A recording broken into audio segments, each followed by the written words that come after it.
Supreme court द्वारा NCERT text book ban ने judicial accountability, transparency और पब्लिक ट्रस्ट के इरोजन पर सीरियस सवाल उठाए हैं। मैक्स बूट की स्टडी जुडिशियरी में एरोगेंस, करप्शन और इनकम्पिटेंस को हाईलाइट करती है और पब्लिक अवेयरनेस और मीडिया स्क्रूटिनी को रिफॉर्म्स के लिए ज़रूरी बताती है।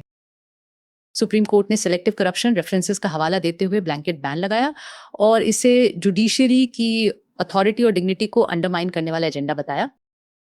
कोर्ट ने बिना ड्यू प्रोसेस कंट्रीब्यूटर्स को हटा दिया, जिससे फेयरनेस, नेचुरल जस्टिस और प्रोसीजरल अकाउंटेबिलिटी पे सीरियस कंसर्न्स उठते हैं।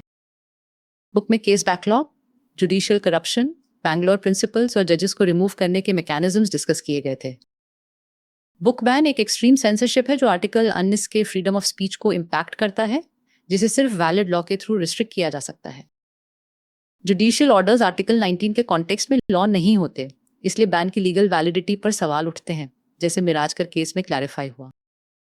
कोर्ट ने ये एग्जामिन नहीं किया कि रेफरेंसेस कंटेम्प्ट के हाई थ्रेशोल्ड को मीट करते हैं या सिर्फ जनरल नेचर के हैं, बिना मैलिशियस इंटेंट के।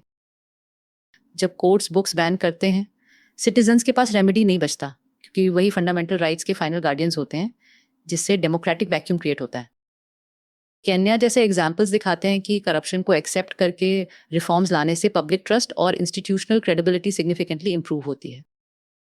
इंडियन जुडिशियरी ने करप्शन रिस्क और हाई एथिकल स्टैंडर्ड्स को एक्सेप्ट किया है और कहा है कि एक डिसऑनेस्ट जज भी पूरी सिस्टम की इंटीग्रिटी को डैमेज कर सकता है।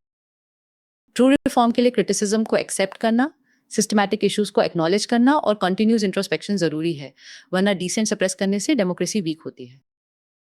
अगर इस वीडियो ने आपको इस मुश्किल एडिटोरियल को समझने में मदद की है, तो इसे अपने साथी एस्पिरेंट्स के साथ शेयर करें जिन्हें आप लबासना में देखना चाहते हैं।